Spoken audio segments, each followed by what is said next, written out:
ସାବତ ମା' ସୁଧାଂଶୁ ବାବୁ ଜଣେ ଭଦ୍ରଲୋକ ଥିଲେ।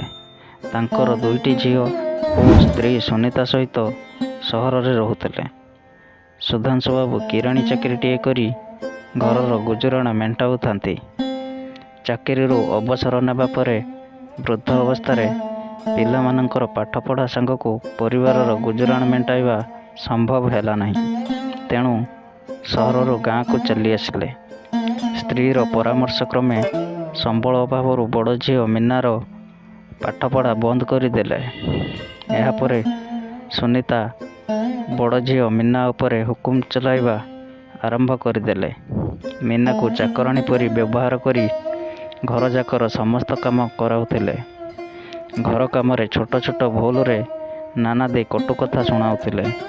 ସୁଧାଂଶୁ ବାବୁଙ୍କ ପ୍ରତିବାଦରେ ମଧ୍ୟ କୌଣସି ପରିବର୍ତ୍ତନ ଦେଖାଯାଇ ନଥିଲା।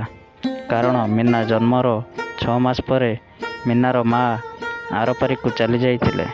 ମୀନାର ଦେଖାଶୁଣା ପାଇଁ ସୁଧାଂଶୁ ବାବୁ ଦ୍ୱିତୀୟ ବିବାହ କରିଥିଲେ। ସାନ ଝିଅ ରୀନାର ଜନ୍ମ ପରେ ସବୁକିଛି ଓଲଟପାଲଟ ହୋଇଗଲା। ବହୁଦିନ ପରେ ପିଲାଦିନର ବନ୍ଧୁ କୈଳାସ ବାବୁ ସୁଧାଂଶୁ ବାବୁଙ୍କ ଘରକୁ ବୁଲିବାକୁ ଆସିଥିଲେ। କୈଳାସ ବାବୁ ମୀନାର ଚାଲିଚଳନ ଓ ବ୍ୟବହାର ଦେଖି ମୀନାକୁ ବୋହୂ କରିବାର ମନସ୍ଥ କଲେ। ନିଜର ସାନ ପୁଅ ରମେଶ ସହିତ ବିବାହ ପାଇଁ ସୁଧାଂଶୁ ବାବୁଙ୍କୁ ପ୍ରସ୍ତାବ ଦେଲେ। ଏ କଥା ଶୁଣି ସୁଧାଂଶୁ ବାବୁ ନିଜର ସମ୍ବଳ ଓ ସମସ୍ତ ଅସୁବିଧା ବିଷୟରେ କହିଲେ। କୈଳାସ ବାବୁ କୌଣସି ବିଷୟରେ ଚିନ୍ତା ନ କରିବାକୁ ସୁଧାଂଶୁ ବାବୁଙ୍କୁ ପ୍ରତିଶ୍ରୁତି ଦେଲେ।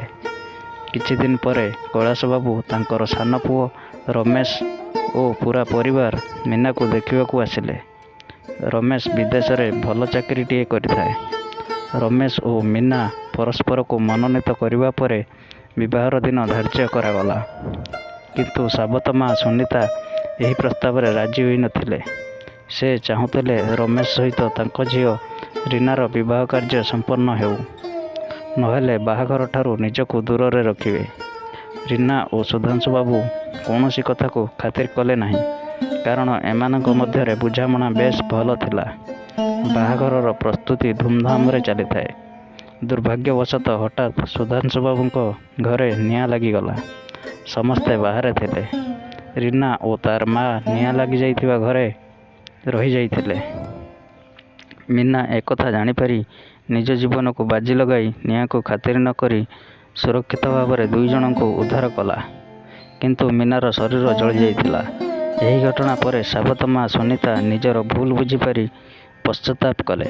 ସେପଟେ ଚିକିତ୍ସାଳୟରେ ମୀନାର ଚିକିତ୍ସା ଚାଲିଥିବାର ଖବର ପାଇ କୈଳାସ ବାବୁଙ୍କ ପରିବାର ଚିକିତ୍ସାଳୟରେ ପହଞ୍ଚି ସମସ୍ତ କଥା ଶୁଣିଥିଲେ।